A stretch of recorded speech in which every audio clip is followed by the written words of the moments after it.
Guys, una sa lahat, please subscribe, follow my page, and also like and comment. At marami pa tayong mga i-upload na mga videos na about cooking. So, let's start na guys. Magluto na tayo ng Saluna Chicken or Saluna di Judge. First, naglagay tayo ng mantika. 1/4 cup lang naman siya. Tapos, itong spices, ilagay ko na lang dyan sa top ang mga ingredients. Until brown.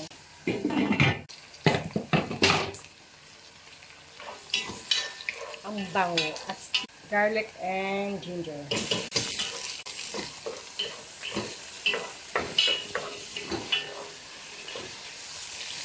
Yung manok.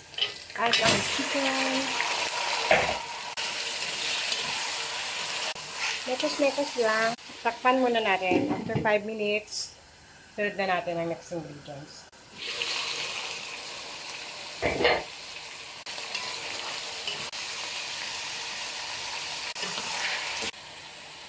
Yung spices natin, nandiyan yung sa street. Sunod na natin yung fresh tomato.